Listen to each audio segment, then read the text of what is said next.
Assalamualaikum warahmatullahi wabarakatuh. Apa kabarnya kalian? Eh, Semoga kalian tetap sehat-sehat selalu, tetap jaga kesehatan kalian selama perkuliahan online ini ya. Nah, di pertemuan kali ini, pada hari ini, kita masuk ke pertemuan yang kedua.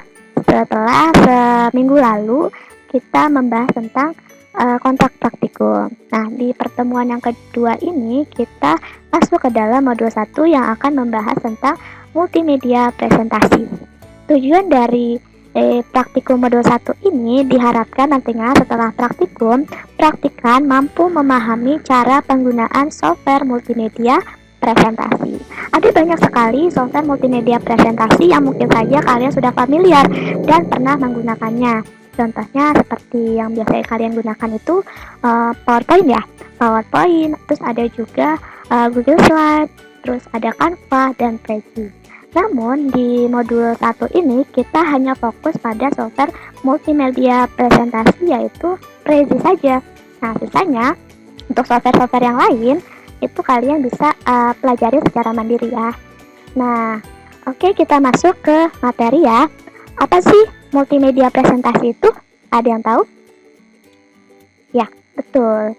Multimedia presentasi itu adalah sebuah media yang digunakan untuk mempresentasikan informasi dengan memanfaatkan komputer untuk membuat dan menggabungkan elemen-elemen multimedia seperti teks, grafik, audio, gambar bergerak. Gambar bergerak itu bisa berupa video dan animasi. Video itu visual audio, gabungan dari visual dan audio.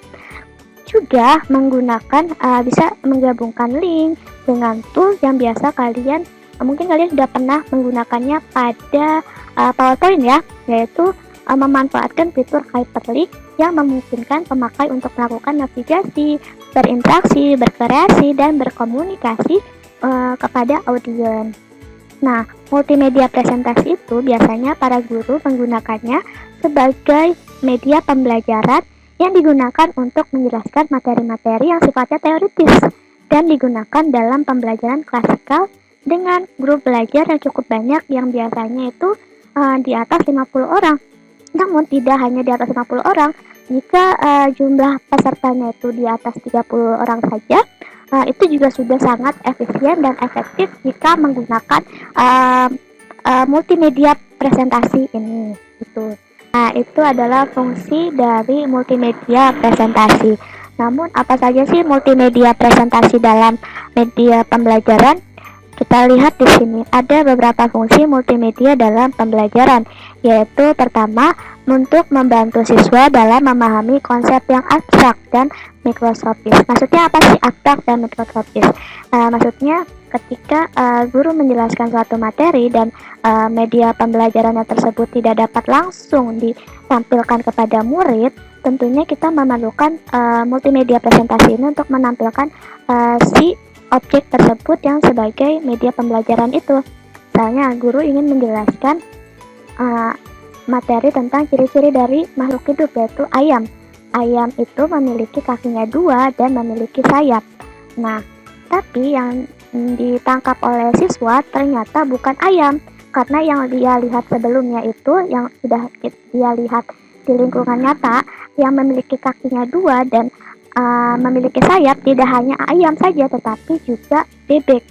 Nah, yang siswa tangkap ternyata bebek. Nah, itu kan malah terjadi miskonsepsi pembelajaran antara siswa dengan guru. Nah, itu adalah fungsi dari multimedia pembelajaran. Jika gurunya tidak mampu membawakan media pembelajaran secara langsung, si ayamnya itu langsung ke tempat belajar, maka guru itu harus menampilkan gambar di dalam multimedia ini untuk dijelaskan kepada ayam sehingga kepada muridnya, sehingga muridnya tersebut tahu secara nyata, secara visual, oh ini bentuk ayam. Jadi tidak hanya sekedar ucapan saja.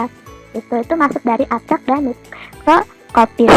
Nah, yang kedua adalah untuk menyederhanakan perhitungan yang rumit dan mempercepat keberlangsungan proses belajar dan mengajar.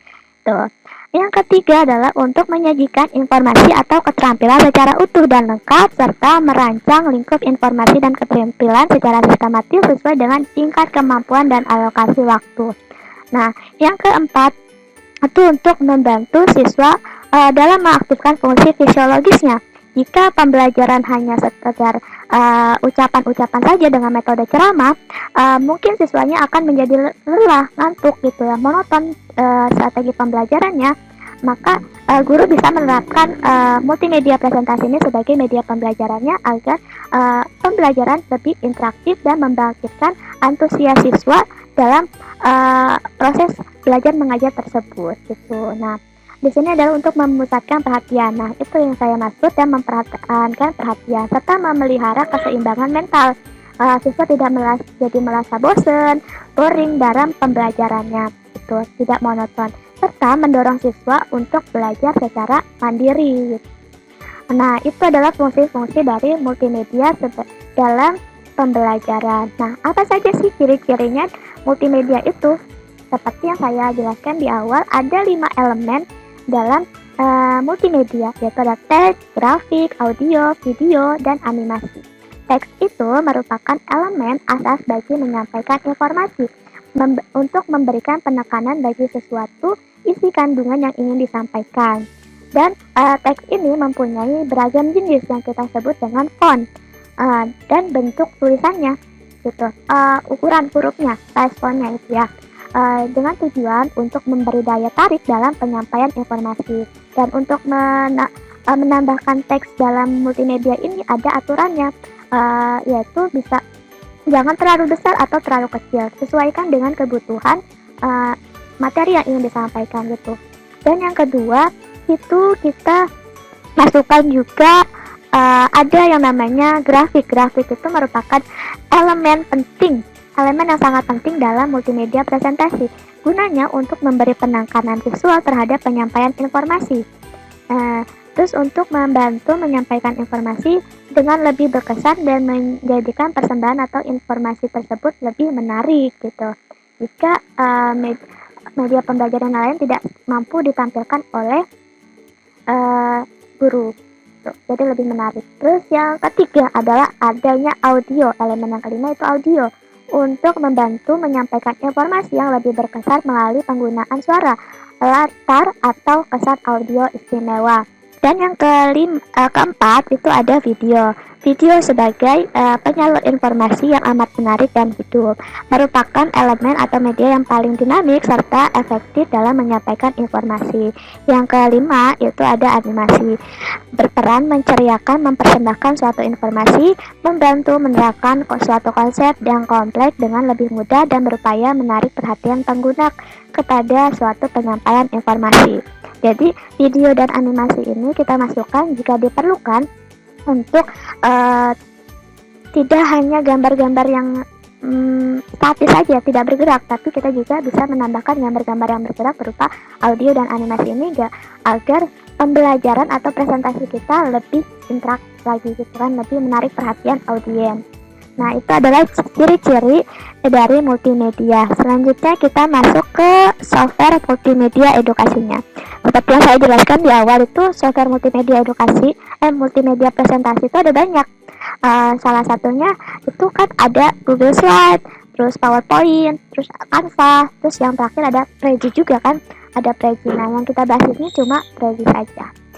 Jadi Prezi itu merupakan sebuah perangkat lunak untuk mempresentasikan informasi berbasis internet. Oh ya teman-teman, ini di sini tidak hanya berbasis internet saja ya Prezi itu, tetapi juga bisa secara offline tanpa internet.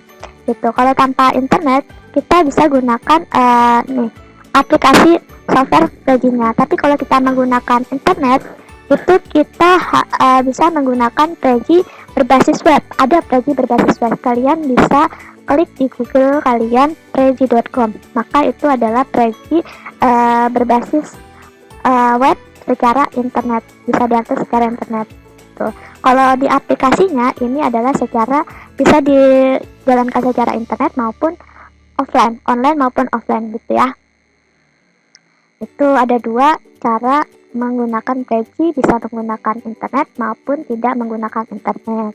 Nah, Prezi ini digunakan sebagai alat untuk mengeksplorasi dan berbagi ide di atas Canva. Prezi ini bentuk presentasinya berbentuk peta pikiran. Kalau yang PowerPoint kan bentuknya slide ya, bentuknya slide per slide. Nah, kalau di Prezi ini yang membedakan adalah bentuknya mind mapping. Mind mapping bentuknya kayak, nanti kita praktikan ya, kita bahasin dulu. Bentuknya seperti mind mapping, tidak bentuk slide-slide saja. Tuh. Nah, Prezi ini dikembangkan oleh arsitek ternama, yaitu arsitek Hungaria bernama Adam Somlai Fischer sebagai alat visual arsitektur. Oke, sekarang kita masuk ke pelaksanaan praktikum ya. Kita buka dulu software Prezi-nya. Nah, ini adalah tampilan dari interface awal Prezi. Kita bagi dua dulu ya supaya terlihat.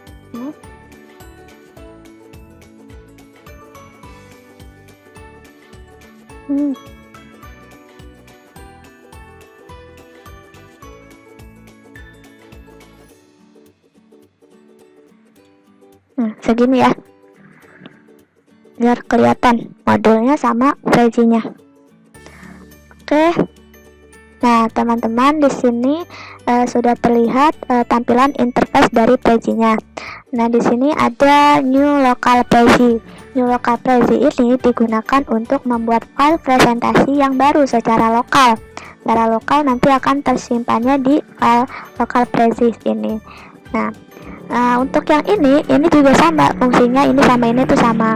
Nah, lalu yang bawah import ini digunakan untuk mengimport file dari PC ataupun flash disk, karena Prezi hanya mampu membaca file yang berada di folder defaultnya saja. Di folder defaultnya itu ada lokal filenya kita gitu ya. Lalu yang bawahnya ini adalah untuk mengecek atau menyimpan Prezi secara online. Jadi ketika kita klik New Prezi di sini, maka nanti file Prezi-nya presentasinya akan tersimpan secara internet yang dapat tersinkron dengan Prezi berbasis web ini kan secara online gitu. Ini adalah fungsi dari Sign Set Prezi gitu. Nah, kalau yang local file ini kalau kita klik yang di sini terus kita klik ini, maka akan tersimpan filenya di local file kita, di directory ini kita ya. Terus yang ini untuk add folder ini digunakan untuk membuat folder-folder. Setelah kita membuat banyak presentasi, mungkin kita harus mengklasifikasikan presentasi apa ya, agar tidak banyak berceceran gitu. Kita buat folder menggunakan ini. Nah, tapi untuk menggunakan folder ini digunakan kan secara internet, maka kita harus mengaktifkan internet kita. Kalau internet kita tidak terhubung, masih offline, maka ini tidak akan bisa berfungsi tuh. Nah, untuk di bawahnya ini feedback ini adalah digunakan untuk pengguna Prezi menyampaikan kendala-kendala atau ulasan terkait dengan Prezi-nya gitu. Nah, kalau join presentation adalah digunakan untuk ketika kita sudah membuat Prezi-nya presentasi dan kita mau mempresentasikan ke orang, nah orang kita bisa bergabung presentasi kita dengan menggunakan join presentasi ini, menggunakan link yang dibuat di dalam ini, dan ini juga harus terhubung secara online tuh. Nah, terus di setting ini adalah untuk menyeting beberapa pengaturan di pengaturan bahasa di dalam Prezi-nya ini. Nah, ini ada bahasa Inggris, Spanyol, dan lain sebagainya. Dan untuk mengetahui lisensi tipe apa yang kita pakai dalam Prezi ini. Nah, di sini saya memakai basic lisensi yang masih basic. Mungkin teman-teman mau yang pakai premium juga boleh. Premium itu berbayar. Dan fitur-fiturnya juga mungkin lebih lengkap dibanding dengan yang basic ini. Ya. Oke. Kita langsung tahapan pembuatan file presentasinya. Kita buatnya di local filenya aja ya, karena kita tidak terhubung dengan internet. Nah, caranya kita klik yang ini local Prezi, terus kita klik ini new local Prezi. Nanti akan muncul tampilan tab baru yaitu untitled Prezi. Kita tunggu.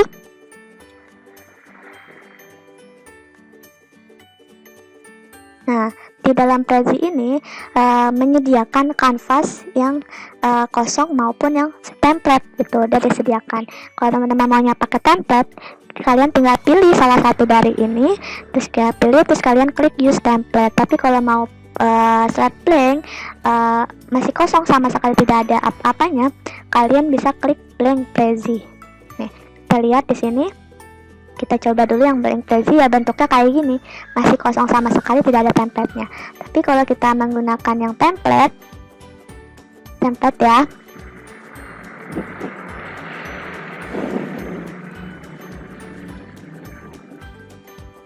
nah ini, maka tampilannya akan menjadi seperti ini. Nah, ini teman-teman yang maksud saya tadi. Kalau Prezi itu uniknya, yang membedakannya itu adalah bentuknya ini, slide-nya berupa kayak mind mapping kan, bagi peta pikiran kayak mind mapping. Kalau yang PowerPoint itu cuma slide-slide biasa, bentuknya nggak seperti ini kan. Nah, itu yang membedakan Prezi dari multimedia presentasi yang lain gitu. Nah, ini di dalam Prezi juga setiap slide itu bisa di zoom in, zoom out seperti ini. Nah, itu kita bergeser sesuai dengan slide-slide-nya, urutan slide-nya. Tuh, tapi kalau mau ngedit tanpa klik ini, misalkan mau mundurin, kita juga bisa memanfaatkan fungsi dari mouse kita scroll ini. Kalau kita mau zoom out, kita tarik scroll kita ke bawah. Kalau mau zoom in, kita klik scroll ke atas gitu ya caranya. Untuk melihat keseluruhan, kita klik slide yang pertama ini.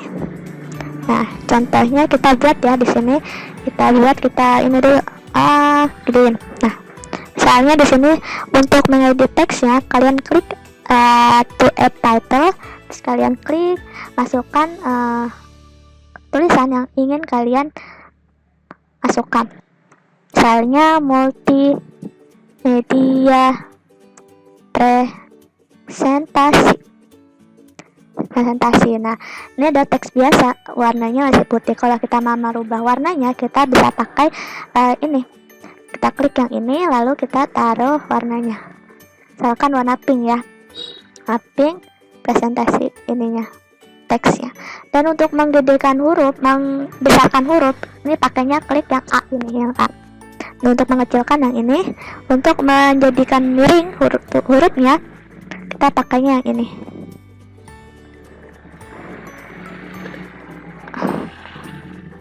Ini pakai yang ini untuk jenisnya subtitle. Ini untuk titlenya, untuk judulnya, subbabnya gitu. Kalau yang subtitle, terus bodinya itu ukurannya lebih kecil, menyesuaikan sama yang ini. Tuh, kalau ini bold ya. Nah, untuk memboldnya mau italic, pakai ini. Lalu untuk menggesernya, paragraf lebih condong ke kanan atau ke kiri, kita bisa menggunakan ini geser, karena di sini nggak ada rules kayak di PowerPoint ya. Bisa aturnya pakai yang ini tuh teman-teman. Lalu di bawahnya ini untuk judulnya kita hapus aja, ini tidak membutuhkan ini. Udah, ini adalah bentuk shapes-nya. Nah, kalau mau ke belakangin ini shapes-nya, itu bisa klik kanan di mouse kalian, lalu klik misalkan send to back. Nah, gini misalnya. Ini warnanya jangan warna ini, hijau, warna pink aja. Nah, shapes-nya kita atur sini. Nah, kemudian untuk bagian subbabnya per slide-nya itu kita klik ini, klik. Nah, akan muncul ini dan kita masukkan materi-materinya. Misalkan ini. Kita masukin materi ini. Multi pengertian dulu ya. Pengertian.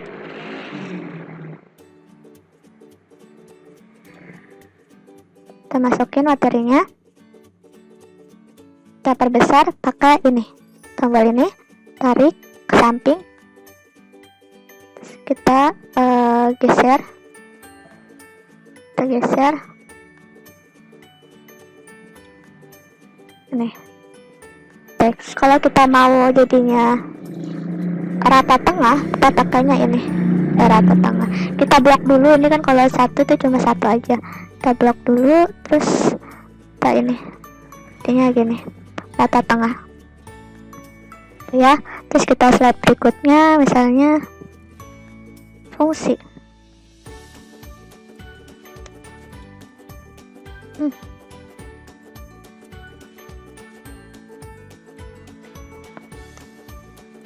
Fungsi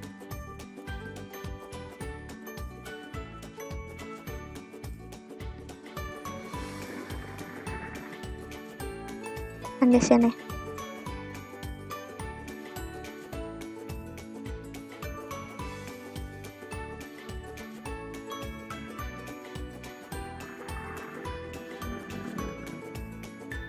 Nah, gini fungsinya dan seterusnya. Nah, teman-teman, kayak gitu. Ini untuk menambahkan teksnya. Tapi kalau teman-teman mau menambahkan gambar, kita bisa pakai nambahkannya, caranya klik insert, lalu klik image, lalu pilih gambar yang mau dimasukkan.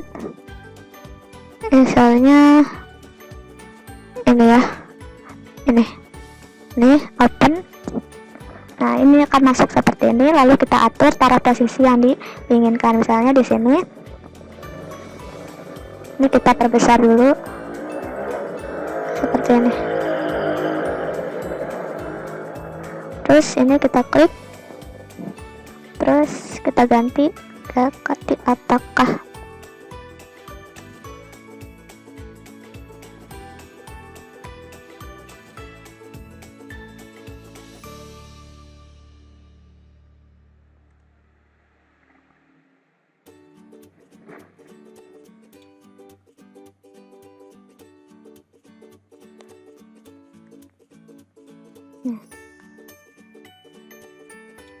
Udah.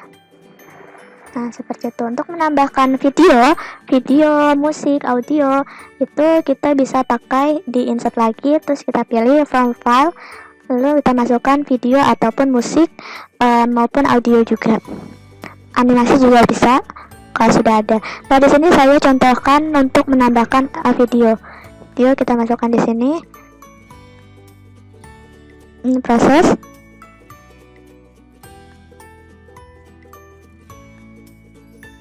Nah, ini ya, untuk memperkecil kita klik yang ini, kita kecil sesuai dengan kebutuhan kita, lalu kita pilih posisinya.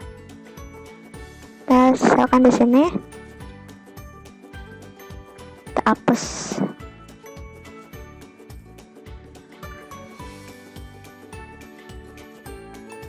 Delete. Nah, ini untuk mengecilkan perbesar juga selain dari sini bisa menggunakan ini ya, tambah dan kurang. Nah, gitu. Atau di sini juga kalian bisa menambahkan simbol kayak ini, shape maupun simbol. Klik simbol shape, nanti akan muncul style seperti ini. Nah, untuk menambahkan shape ini kalian klik, terus ini shape-nya yang di sini cuma ada kotak persegi, terus ada lingkaran maupun segitiga, cuma ada ini terbatas kalau di Prezi itu. Terus untuk kalau di PowerPoint itu namanya clip art. Nah, kalau di Prezi ini juga ada untuk menambahkan simbol-simbol, namanya simbol ya, bukan clip art kalau di Prezi. Nah, gambar orang-orang kayak gini. Caranya ketika klik bagian yang kalian mau tambahkan, misalkan ini ya, terus kalian drag and drop di sini. Nah, terus atur sesuai dengan keinginan kalian. Misalnya di sini.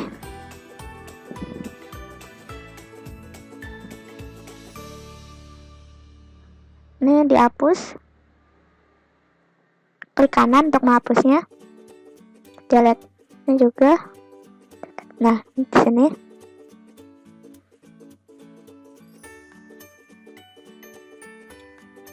Tuh ya. Nah, itu untuk menambahkan simbol dan save bentuk-bentuk kayak gini. Ya, untuk mengganti warna dari save-nya itu dari sini. Nah, ini ya. Nah, seperti itu. Nah, untuk mengganti warna yang ini juga bisa ganti warna, tapi kalau mau sebagian kita klik sebagian, blok sebagian, sekali ganti warna. Ini akan mengganti sebagian. Tapi kalau kalian mau semuanya yang diganti warna, kalian blok semuanya terus ganti.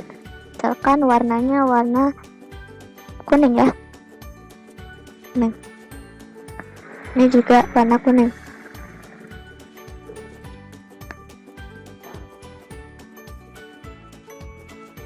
Kuning.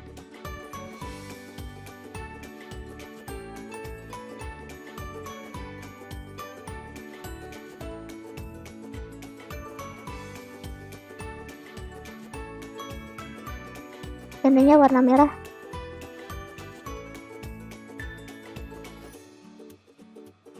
Terus sebelah sini ini ganti teks, edit teks, semuanya warna merah. Oke, setelah itu seperti ini hasilnya. Nah, untuk menambahkan musik tadi dari sini ya. Terus kalian juga kalau mau meng-highlight beberapa tulisan, kalian bisa gunakan fungsi dari ini, highlight letter. Kalian klik bagian yang mau kalian highlight. Misalkan ini. Caranya seperti itu buat highlight. Terus kalau layout, ini untuk kalian menambahkan dari slide-nya, layoutnya. Kalau slide ini tambahkan di sini. Caranya sama, drag and drop. Taruh di sini. Misalkan ini kita ganti, delete, ganti, taruh di sini ya. Taruhnya di sini. Nah, ini posisinya kalian atur kayak keinginan kalian. Ini posisinya ada di sini, dengan ya. Nah, setelah itu ada lagi teman-teman untuk mengganti background dari ini gambar template. Ini kan template dari template. Nah, kalau mau ganti itu kalian tinggal klik customize, terus choose file, mengganti backgroundnya. Kalian pilih gambar yang kita pakai ini ya. Nah, itu caranya. Nah, kalau mau memperbesarkan slide awal ini, kalian tinggal klik yang ininya, terus kalian slide keseluruhan. Tuh. Kalau yang ini masih sama template, backgroundnya secara template. Tuh ya. Warna berubah warna ininya aja. Kasih namanya temanya itu. Tuh ya. Nah, untuk memplaynya itu kayak gimana? Memplay ini nggak kelihatan ya, ubah warna.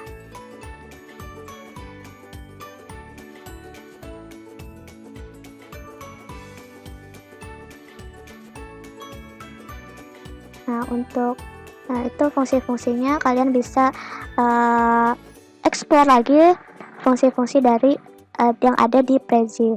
Nah, untuk memplaynya kalian tinggal klik dari ini, present.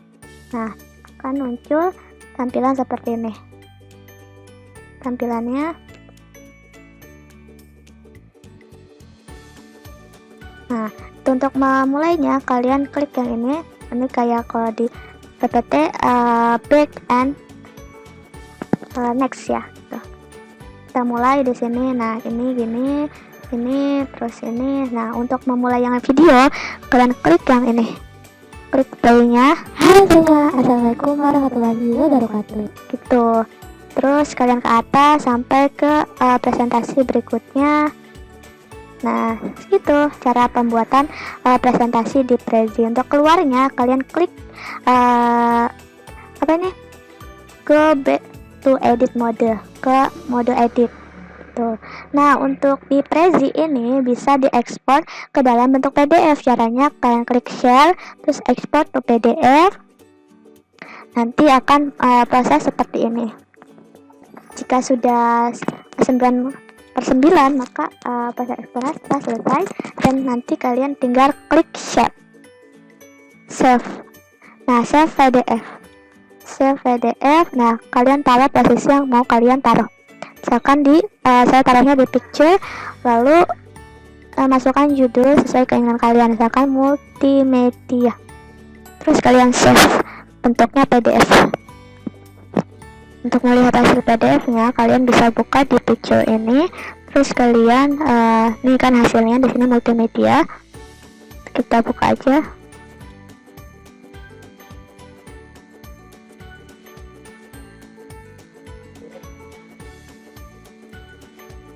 Nah, ini adalah hasil dari Prezi yang telah kita export menjadi PDF. Tuh teman-teman. Tapi kalau mau share bentuk Prezinya, kalian tinggal klik ini, maka otomatis Prezinya ini akan ke share. Gitu. Ini untuk rasionya, ukuran rasio dari slide-nya, tuh shortcut. Kalian bisa lebih explore lebih dalam lagi ya untuk pengerjaan lapresnya. Itu aja pengenalan untuk Prezi praktikum hari ini. Sepertinya sudah ya di sini modulnya. Kita bahas edit teks dan memasukkan gambar udah. Nah, oke, kita kembali lagi ke modul. Nah, tugasnya kalian di Lapres membuat file presentasi materi tentang IT, baik itu IT maupun materi pendidikan informatika yang telah kalian dapatkan di semester sebelumnya menggunakan Prezi. Wajib menggunakan Prezi. Jika tidak Prezi, maka tidak saya nilai. Nah, satu kelas tidak boleh sama materinya, harus berbeda ya. Terus untuk hasil analisa percobaan, kalian juga buat percobaan mandiri kalian dan tuliskan langkah-langkahnya. Hasil kalau langkah percobaan kan kalian masukin yang ini, yang apa namanya? Yang ini pelaksanaan praktikum. Nah, kalau di hasil analisa percobaan itu kalian buat percobaan mandiri, lalu kalian tulis di hasil analisa percobaan itu langkah-langkahnya, kemudian baru kalian analisis. Tuh ya. Semoga ilmu-ilmu praktikum hari ini dapat bermanfaat untuk kedepannya. Saya cukupkan untuk hari ini. Jika ada pertanyaan atau kendala-kendala, kalian bisa sampaikan ke saya bisa melalui grup WhatsApp ataupun Japri ya. Oke, sekian untuk hari ini. Wassalamualaikum warahmatullahi wabarakatuh.